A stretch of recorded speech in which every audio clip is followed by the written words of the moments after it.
Okay, are you ready? Yeah, good morning, everybody. Bore da.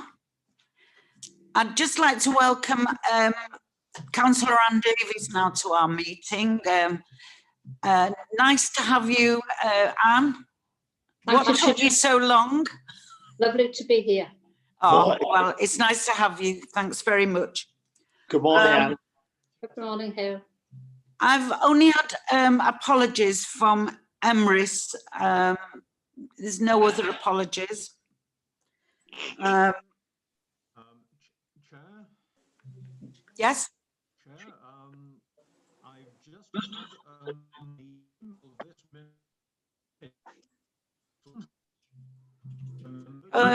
You're breaking up. I can't hear you. He's been allowed to sit up in I bed can't hear. and he hopes to be home from hospital tomorrow. Is that from Emrys? That's from Emrys. Yeah. Oh, right. Oh, I didn't hear the beginning of what you were saying. Well, we do wish him well. Thank you for that. Thank you. Any declarations of interest? You've got... Yes? Can you hear me, David? Yes, I can hear you, David. That's as long as you know. Yeah, I can't see you, David, but but I can hear you. Okay. Okay. Is anybody else there? I can't see. No. No declarations of interest. I've got no urgent matters. So we'll go to item 4, which is the minutes of the 17th of December. We'll go for accuracy first. So page 5, page 6, page 7, page 8, page 9, page 10, and 11, and 12, and 13.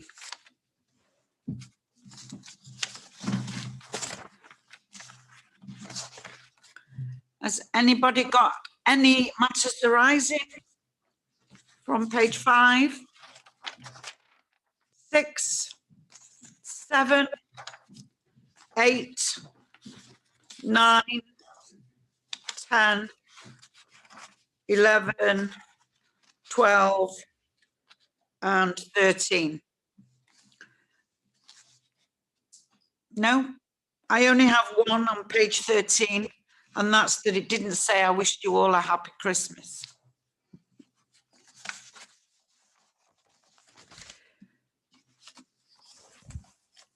All in favour of the true record, please, will you show? Thank you. Anybody against? I'm not against, Chair, but it wasn't at the last meeting, so I can't really verify too much. Okay. Yeah. We can go to item 5. Item 5. Have we got Tony here? Yeah, you got 2 Tonys here. Tony Ward, Tony Thomas, and have we got Andy Clark? He's Oh. swimming, but And Brian, are you with us? Brian Jones? I'm here, Chair, but on this occasion, because it falls into biodiversity, this next agenda item, Councillor Tony Thomas is the lead member on biodiversity, so I will graciously sit in the wings. Thank you, Chair. Okay, well, welcome to you all. And who's going to start us off with this report? myself, please, Chair. Okay, Tony? Yep. Coldest night of the year, apparently last night, so it's a good one for the environment. So thanks for bringing us back to talk about the Council's policy on the verge, hedge maintenance and pesticide application. We were here, believe it or not, a year ago on the 13th of February. Verges have to be managed to ensure safety of all road users. However, we need to respect that verges are important for maintaining biodiversity. For example, benefits of bees, insects, and other forms of wildlife.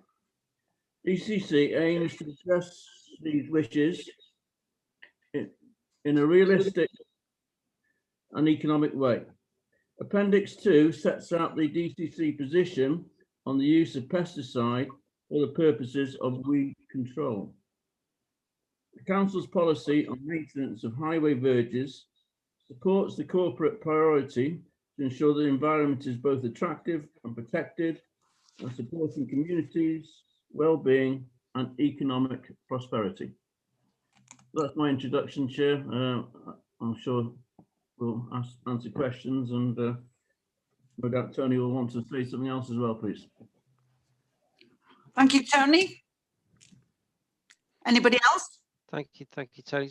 Thank you, Chair. Can I just say a few words of introduction, Chair? Yes. I seem to be hearing myself on an echo as well, unfortunately. I'll try and carry on. Just to reiterate what Tony was saying, we've obviously brought this a year ago, but I think we brought it alongside a similar report from Natural Resources Wales, which is why I think we came to partnership scrutiny, because we were talking about whether our mutual policies were similar in nature and whether they complemented each other. So that was the discussion we had last time, and I think following that discussion, it was requested that we just come back and have a discussion around our policy. And as it says as Tony said, it was also requested, I think, via a different route, that we bring a report on our use of pesticides. So both of those policies are attached as appendixes to the report. There's also some additional information there. One appendix around the controls in relation to our use of pesticides and its application. So I mean, the report was requested by the committee. So I think all we wanted to do was bring the information and then enable members to have the discussion, and we're here to answer questions. So really want to just throw it open to the committee, if that's okay. Oh, thank you, Tony. I have some questions, but first of all, has any of the members?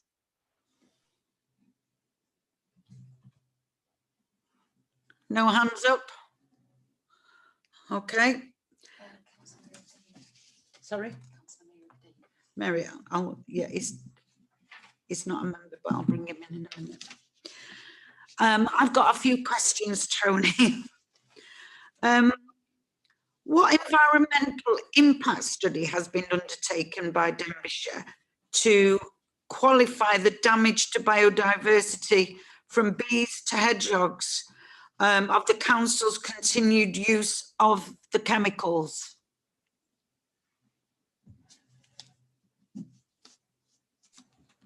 So, Chair, I've switched my video off because I seem to be having a few connection issues. So hopefully it will improve the audio quality. I think you were saying about what evaluation have we done on the impact of biodiversity from the use of pesticides? I think that was your question, Chair. We've done quite a lot of research into the use of pesticides, and I know Andy will probably want to come in and say more about this. But as you're aware, Chair, we've had a number of challenges over recent years about the use of pesticides, and so we've had to defend our position on this quite vigorously over the last couple of years. Which has been quite difficult because there are some, there are some very strong opinions out there about the use of pesticides, and I think some people would very much prefer if we didn't use them at all. And to be honest, that is also our position. We would rather not use pesticides in our endeavours to control the growth of weeds.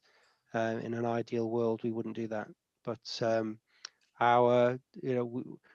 we do have a requirement to control the weeds. So what we need to do is to do that in a way that has the least impact on biodiversity and ecology, but also in a way that is practical. And we have looked at lots of different potential alternatives to the use of pesticides. We continue to do that on a regular basis because we review our procedures every year. But unfortunately, at this moment in time, there is no alternative to there is no practical and effective alternative to the use of pesticides for controlling weeds on an area as large as Denbighshire. We are using different methods in very specific areas of special interest, but it's very difficult to expand that approach across the entire network, across the whole county. It's just not feasible to do that currently, but that's not to say that will always be the case, and we'll continue to review that as different options become available. So what we have done is we've sought opinion from Welsh Government, and to make sure that what we do is deemed to be appropriate and in line with national policy. And we do keep a very close control on how pesticides are used within our county. So we have quite vigorous processes in place to make sure that it's applied properly in a way that won't be significantly detrimental to the environment. But I just want to bring Andy in to see if there's anything else that Andy wants to say about the environmental impact. I know that Andy and the team work very closely with Countryside Services and our biodiversity officers in regard to this. So Andy, I'll just hand over to you if that's okay. Before Andy replies, I think you may be able to answer the next question for me, because it dovetail in, particularly as we've just had the floods. So I'm going to ask, what environmental impact assessment has Denbighshire made of the impact of biodiversity of homicide runoff through seepage and drainage into the local streams and ponds? Because it's been, it's been a nightmare for you all, I understand that, but I wondered whether or not you could say, is that a problem seeping into the ponds and streams? Andy?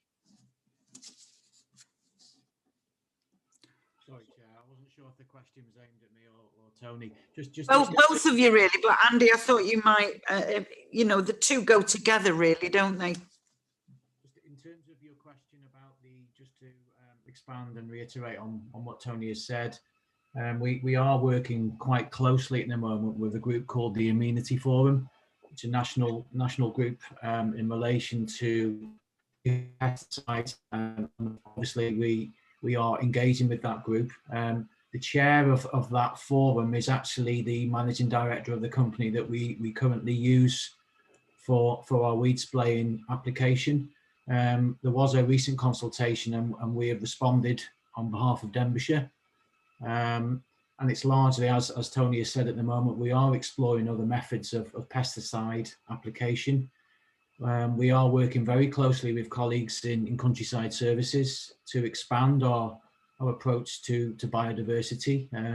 We currently have 21 pilot sites, and we're looking to extend that possibly to over 40 sites. They're a combination mainly of open space sites, but we are looking to expand into other areas across the county. So we are taking our approach to biodiversity very seriously. In terms of the actual grass cutting itself, obviously you've seen the report there. We've obviously adopted the 2 cuts per year approach to encourage biodiversity. The only exception to that really is there are occasions where we have to go into certain areas to cut areas on health and safety grounds. We haven't really had much feedback in terms of the drainage. Our main focus really has been on the use of pesticides and looking at alternatives. Obviously some of those alternatives are outlined in the appendices. I think it's Appendix 2. But we have looked at alternative methods. I think, as Tony's already said, it's very difficult to adopt a one-size-fits-all approach across the county. We are using alternative methods where we can in areas that are deemed suitable. But we haven't had, certainly I for one haven't had much dealings in terms of your second question, Chair. Okay, thank you. Tony, have you anything to say about that? Sorry, sorry, Chair. I was just. I'm just worried about the runoff of the herbicides into the streams, and particularly where we was all the floods. I think the thing I would say about that is that the pesticide application is the pesticides are used very sparingly in the process. For lots of reasons. I mean, but I guess the 2 primary reasons are because we're aware of the potential environmental damage that would be caused if we overused pesticides, but also they're very expensive. It's an expensive process, so neither ourselves or the contractor would have an interest in using more pesticide than was absolutely necessary in order to do the job. So it's used sparingly, and therefore I think the potential for runoff is therefore reduced, and that risk is minimized. Andy, I don't know if you've got anything more to say on that, because you're obviously you closer to the operation than me. And I know there's an Appendix B here that talks about which provides the method statement for application, but it's not sprayed around on it, with the hose pipe, is it? I think that's the point I'm making. Yeah, thanks, Tony. Just to expand on that, really, I think what we felt would be useful for members is to include the method statement in terms of how to provide further reassurance, I guess, really, to provide you with more information in terms of how that operation is done, and it also outlines the ingredients within the treatment that we're carrying out. So the actual levels of glyphosate are very, very small. So obviously that minimises the impact, the environmental impact across the county. And obviously different providers do use different active ingredients there to obviously carry out the treatments. But we are fairly clear at the moment that we're doing everything within our means to obviously reduce that impact. You have to bear in mind as well, I mean, you've got farming problems as well, haven't we? I mean, Welsh Government are tightening up on these sort of incidents, and no doubt that will feed through to Denbighshire as we go on. But I came across an application at planning yesterday for a slurry for a farm in Llangollen area.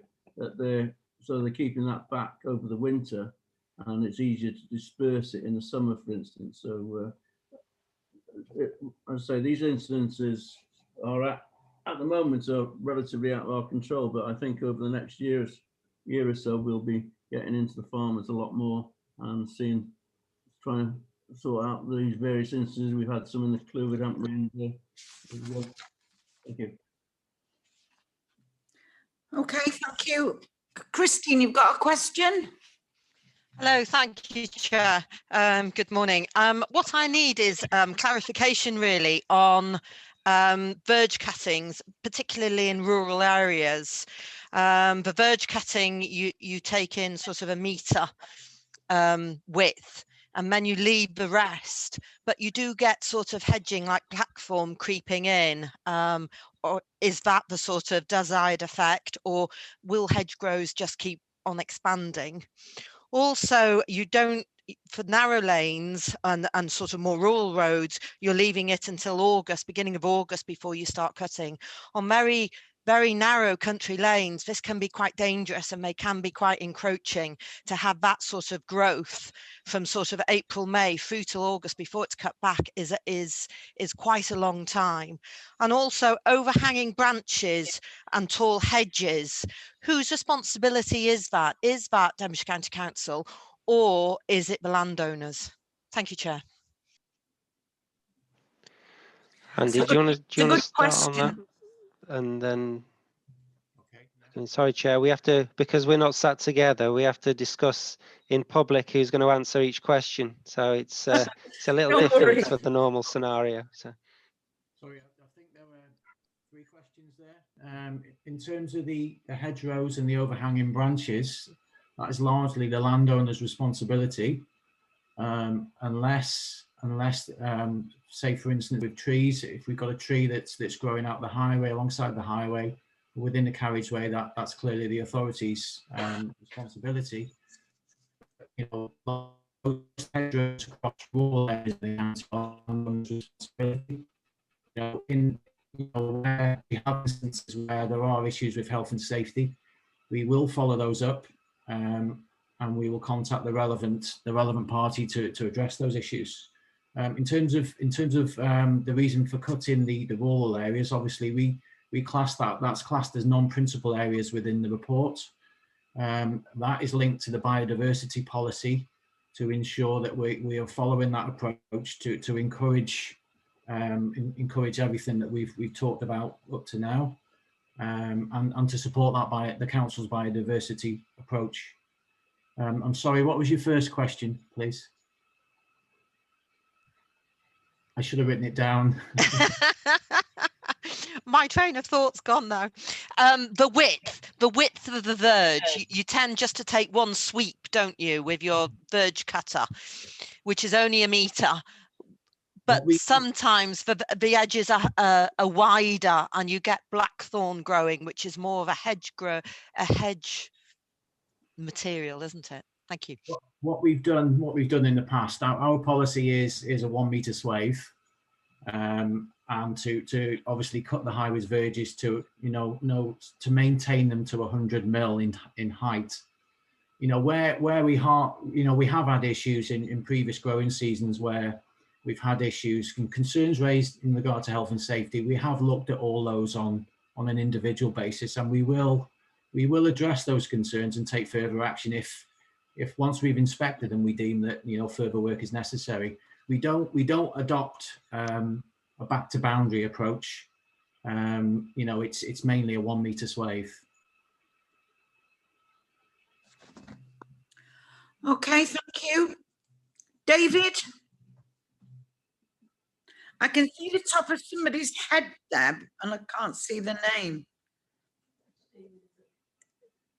Oh, it's Dave. You're on mute, David. David, you're on next. There you go. All right. Hooray. Yeah, with reference to the chemical, I mean, forgive me, I'm not fully conversant with all the details, but I do know that the glyphosate Roundup, when you're talking about runoff, glyphosate is deactivated on contact with the soil. I'm pretty sure I'm right on that. So, I mean, if that is relevant to the question, I don't think there is danger of runoff from Roundup. Whether that's of any help to anyone, I don't know. Glyphosate, that is. Right, thank you, David. Have anybody else want to ask a question? No? Merrick? Thank you, Chair, and thank you for the comprehensive report, which is full of very useful information. Going on the same track, really, as Christine, I have the same problems. People walking and getting wet because of the growth is so dense on these rural lanes. You mentioned why you don't cut, you only cut a metre, and if I remember rightly, that was a financial cut a few years ago to save money, but it's also worked to help nature at the same time. You let trees grow, and Chris is right there, and you tend not to cut them, and then eventually they grow over the roadside and you're very reluctant to cut them back because it costs money.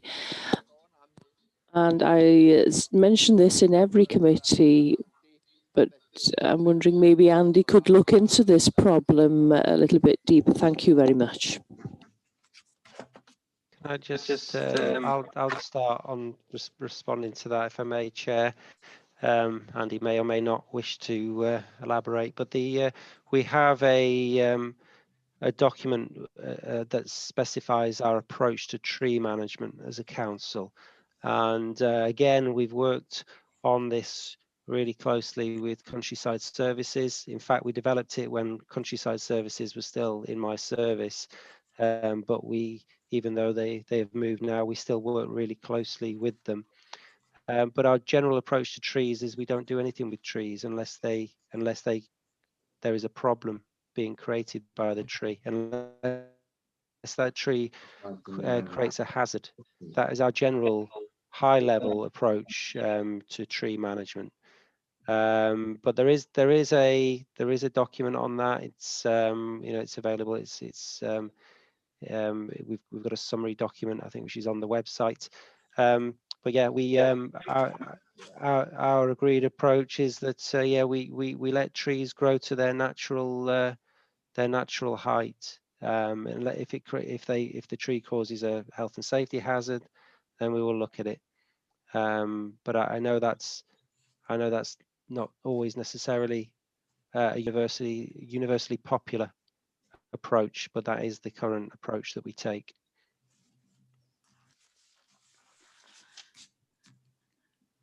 Any further questions? Christine? Thank you, Chair, for letting me coming back in.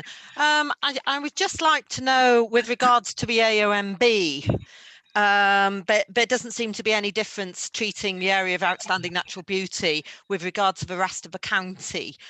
Is it because the rest of the county is all sort of biodiverse and actually sort of trying to encourage wildlife into the hedgerows? Or should it be treated differently because it is such an area, an amazing area to be part of? Thank you. Sorry, Christine, were you talking specifically about verge cutting or weed treatment or anything in particular in relation to encouraging biodiversity within the AOMB? Okay. And sort of trying to encourage wildflowers and sort of hedgerows. I know you've done specific areas, trial areas, for example, in Prestatyn, but you don't seem to expand it out to sort of more rural communities and particular communities within the AOMB. Thank you. Okay, I might let Andy come in here because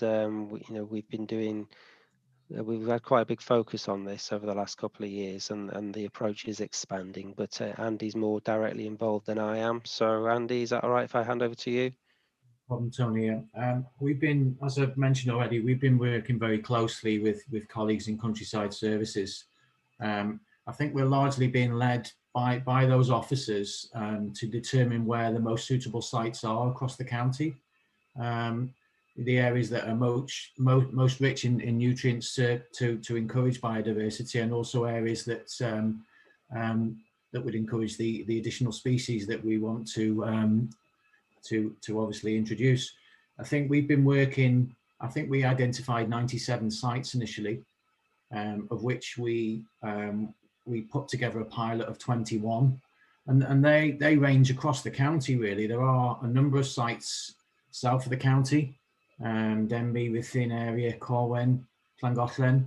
There are a number of areas that have been identified. So of the 97, what we're hoping to do is, we had a meeting this week, and we've identified a further 20 sites from that initial list drawn up of the 97 that we're going to proceed with for the forthcoming growing season. And we're looking to expand on it year on year really to be able to encourage biodiversity. What we can't do is obviously take the big bang approach and try and run with all 97 sites all in the same year. It involves considerable investment in equipment, and obviously it involves changing how we currently do things. We've been very fortunate to obtain grant funding to buy further equipment for instance, for grass cutting, for cut and collect. So that, you know, that's a big change in terms of how we currently do things at the moment. We don't tend to adopt that approach, but obviously it involves leaving the grassed areas until August time, and then going in and using specialist equipment to cut that grass. Our current equipment doesn't allow us to do that, but we've been successful in working with colleagues in Countryside to attract that funding and to be able to get that. So in answer to your question, really, we are looking at, you know, on a county-wide basis, but obviously we can't run with all 97 sites all in the same time scale. But it's been very successful to date. I don't know if that answers your question. Yeah, I think the answer there is, isn't it? We're looking at where the most appropriate sites are, regardless of where they are, across the whole county, whether that be in the AONB or otherwise, and we're being guided by Countryside Services in relation to that. I have to say, I think we've made a lot more progress than I thought we would have done on this agenda at this point. So I'm really pleased with it, you know, and Street Scene have really taken this project on and have driven it forward, working with Countryside. So I think it's a good news story. I think we're being seen as leading the way nationally on this topic. Okay, thank you, Tony. I've got Melvin and then Anne, please. Thank you, Chair. It's not so much a question as just a thank you, I think, to Tony and the service. Excuse me. The yellow salt bins have proved a big success down here. They've certainly helped the biodiversity. You know, obviously the salt isn't leaking everywhere, and we've had lots of really good comments about how they're actually working out. A few other comments about how they're not quite in the right place, but that's another matter, and we can get on with that at another time. Thank you. Thank you, Anne. Thank you, Chair. I was going to ask Andy, will you be giving the councillor a site of where these 92 proposed sites are going to be? And will you be concentrating more on the rural areas rather than residential areas? Because I've noticed in Rhythm, for example, we have a very nice area with seating benches there, and it has been looked at for leaving that grow, you know, for biodiversity and wildflowers and so forth. Yeah, I'm not too keen on them going in residential areas. The residents don't seem to approve of that. Thank you.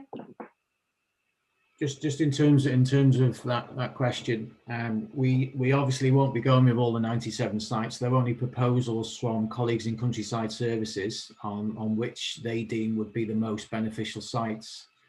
I think there will be consultations with all the members for the areas once we finalise the proposals for the forthcoming season. I believe there was a press release issued for the previous pilot, and all the ward members were consulted. So we will follow that course of action again to ensure that all the members are consulted. Thank you. I think just to add on to that, Andy, I think it's sometimes there is something here about the public message and about making sure that residents understand what we're trying to do. You know, I think the pilot has, I think I'm right in saying, Andy, has been overwhelmingly positive in terms of the feedback we've had from the public.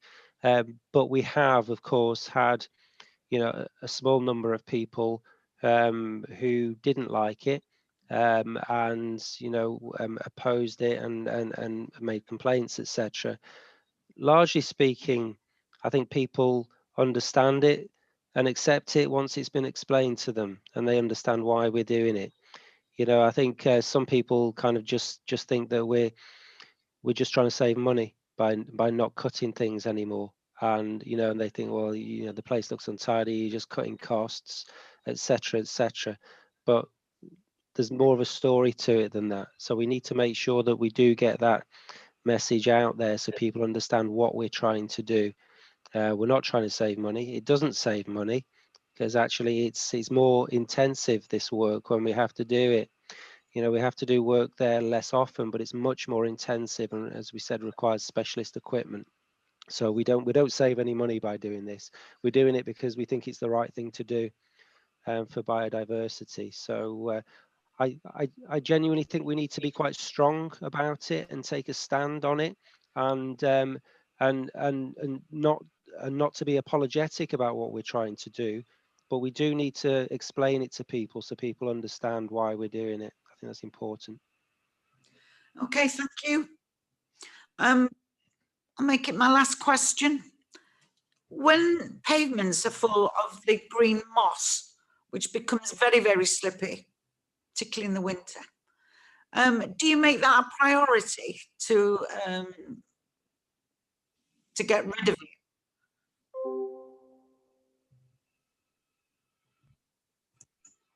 Anybody Andy, want to answer? do you want to respond to that, Andy? Yeah. I think what we would need to do, Chair, is obviously any concerns any concerns that are raised, we would obviously go out and inspect those areas. Obviously, just treating them with pesticide in terms of moss itself doesn't remove the problem entirely. No. We would need to follow up with maybe sending out a mechanical sweeper to clear such areas if it's that bad. But obviously we would need to look into these and look at them on a case-by-case basis, really. Okay. All right. Thank you very much. No further questions from anybody. I'd just like to say I thought it was a really good report, and I thank you for that. It did cover everything I wanted to know. I could go on asking questions about it, but I think we've covered the main parts of it. And really, thanks to your operatives who do a really good job, basically. Really happy with the work that's been done. I'll go to the recommendations, number 3, and that the committee examine the current policy and make comments and recommendations as deemed appropriate. And that is just been the main discussion, has really been about the way we treat the weeds, really, isn't it? And I suppose that's the most important thing. And like you say, you're keeping your eye on that. Am I right? Absolutely. In the government guidelines. Yeah, we review our procedures every year and make sure that we're happy with them. That's good, and it came out quite clear in that. So does everybody agree to the recommendation that we yearly bring this back? Perhaps I think that's a good idea. Is everybody in favour? Could I ask, Chair? Yes, Joan. That along with the resolve that we've just made, could I ask that the report goes to the MAGS meetings as well, because the MAGS meetings cover the whole of the county, and I think while we scrutinise an element, it's to me, you see, I'm appreciative of the service within the urban area. and don't have a lot of influence or indeed much to do with the rural areas that might have ongoing problems from seepage, from the meadow sowing and things like this. So it might well be good to put in the resolve, Chair, that we do ask for the report to be presented, not spoke on perhaps, but just a report to be submitted to each MAGS at appropriate times, even if it's only once or perhaps twice a year.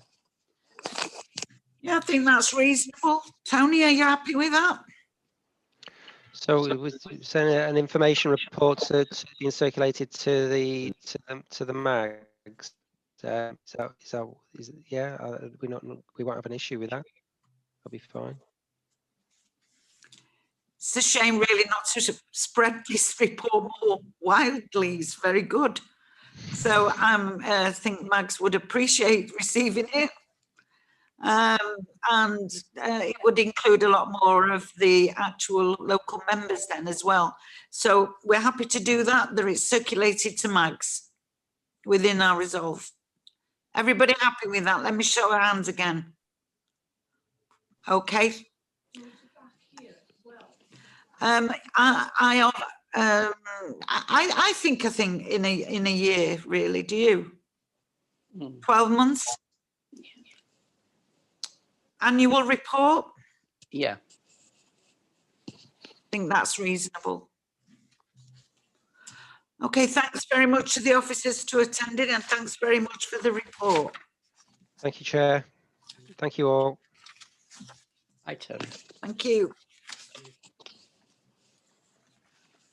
Go to item 5, or do you want to get a quick cup of tea? Nobody's rushing away, no? Okay, so Rhian. Yeah, this is your usual work programme report. You will see in Appendix 1 that your next meeting is actually scheduled for the 15th of April. And it was a meeting solely to discuss with the Health Board the plans for services in Denbighshire and the major capital projects in the north of the county, and the work ongoing in Denby and Ruthin as well. Now, I contacted Betsy earlier this week just to check up on this, because I know they are sort of very busy with the vaccination process at the moment, and I did have a response from them yesterday. They do request that we take this item hopefully in May. There are 2 reasons. They are extremely busy with the vaccination process, but something else which hadn't crossed my mind at the time was that the PERDA will have started. I think it starts this year on the 22nd of March. So the discussions, because we're in public, may have to be very restricted because of we're in the PERDA period. So they request now to come to you in May instead of in April. I'm happy with that, Rhian. Everybody else? Any questions on that? Everybody happy? Forgive me, Chair. What does PERDA mean? It's the well, I think the correct term is the pre-election period. We'll be in the run-up to the Welsh Assembly elections, and I think there is a protocol in place that things which can be politically contentious aren't discussed in that lead-up time. I think it's a period of up to 6 weeks, is it? Yes. Yes. Yeah, it is. 22nd of March onwards. So, but by May, the elections will have been a couple of weeks before our meeting, so you'll be fine. Okay. Everybody happy with that? Yeah. That means at the moment there are no items for your meeting on the 15th of April, but something may come forward before then, because we have a scrutiny chairs meeting in March, so something may come from there. So what we can do, if you're happy to do it, is to keep that date in the diary for now, in case something crops up, and if needs be, we can always cancel it later. I don't know how you feel about that. Yeah, keep it open until after the chairs meeting, and then we'll make the decision. Okay, everybody. In Appendix 2, you got your scrutiny proposal form. And if you have any items you think merit scrutiny, please fill it in, send it to me as soon as you can. Then I can ask the chairs to consider it at their meeting I think it's on the 11th of March, that meeting. The scrutiny chairs last met on the 21st of January. And at that meeting, they had a number of requests to consider. And 2 of them, they've asked to come to this committee later on in the year. One of them is an item regarding Denbighshire Voluntary Services Council and the work they've done and helped the council through the pandemic. This was a request actually by Councillor Rhys Thomas. But at the moment, I understand that DVSC haven't got a chief executive. They're in the process of recruiting a new chief executive. So that item has now been scheduled for September this year. Well, hopefully we'll be in a better position with the pandemic, and everything will be clearer as well with DVSC and how we can work together going forwards.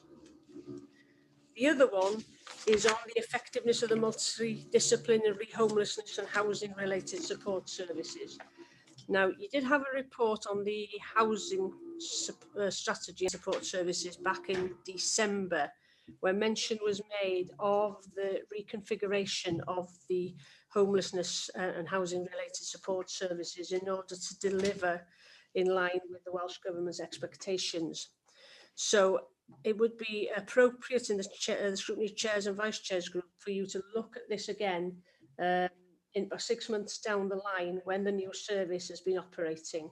So that's down for November for you. Okay. So you've got a few things there for the future. And I think that's it. The Cabinet Forward Work Programme is in Appendix 3 for you, and then in Appendix 4 is the latest on your recommendations from the last meeting. I don't think I've got anything else to add. Oh, thanks very much, Rhian. Is there any questions on that? No. So everybody's happy with that? Just show of hands, just so I know you're all happy. Any feedback from committee representatives? Anybody? Christine? Thank you, Chair. It's just that I attended the Sub-Regional Children's Assessment Care Centre Project Board meeting. It's a bit of a long title, isn't it? This is a collaborative project between Denbighshire, Conway and Betsy to sort of set up a children's sort of unit to provide specialist placements for the young people with significant emotional and behavioural challenges. I think Colwyn Borough Council is the sort of lead sort of authority. And what they hope to achieve is to create a unit. It's sort of proposed between Arias Park and the police HQ in Colwyn Bay or Old Colwyn. And it's for a 4-bedded planned unit, a 2-bedded emergency bed unit and a therapy facility. And attached to it, it will have a multidisciplinary team, which will include a clinical psychologist, 2 social workers and 2 therapeutic support workers. I think the aim of the service is to prevent an escalation into care and behavioural challenges and looking after sort of children who have behaviourally challenged. The aim is to remain in the family unit and work within not only with the child, but with the family. What else? But the name they're sort of thinking about is to call it Bwthyn y Ddôl, which is a sort of lovely sort of encompassing thing. So yeah, it continues. I think we've got the next meeting is next week. So it's moving forward with the sort of development of this project. Thank you, Chair. Christine, it sounds really interesting. It is. It's really interesting. And thank you for giving me the opportunity to sort of represent you all. Yes, so you enjoyed it and feel that we'll have an impact on it. Yeah, definitely. Yeah, well, It's that's an good news. exciting project, and I think for the In benefit at the of the start children. is good, isn't it? Yeah, definitely. Oh, well done, Christine. Thanks for that. We'll have a report from you on that after each meeting, which will be really good. Okay. Sorry, it's Nicola. Hello, Nicola. Could I just say, at a point in time, it would be good for us actually to do a presentation on the scheme to the whole committee. Obviously, it's still in development, but there is some exciting things we can show you, which, you know, it's probably a bit too early to scrutinise the model, but we can certainly share with the committee some of the developments as they're occurring. As Christine said, it's a really exciting and fabulous development, which we should all be really proud of. Yeah, it sounds like it, and I'd look forward to that. But let them get on a little while, yeah, and get used to how they're going to deal with the different authorities and everything. And thank you, Christine. I think that's everything now, other than to wish you all a very nice cup of tea. Well, I have to go and see now whether my car is drivable, whether I've got a garage. Thank you, Merrick, for the garage. I'll go round now to the White Bear and see what I can do. Or I might be thumbing a lift home. Who knows? But anyway, while you're having your cup of tea, think of me. All right. Thank you, everybody. Bye. Thank you very much. Thank you, Chair. Take care. Bye-bye Bye now. all.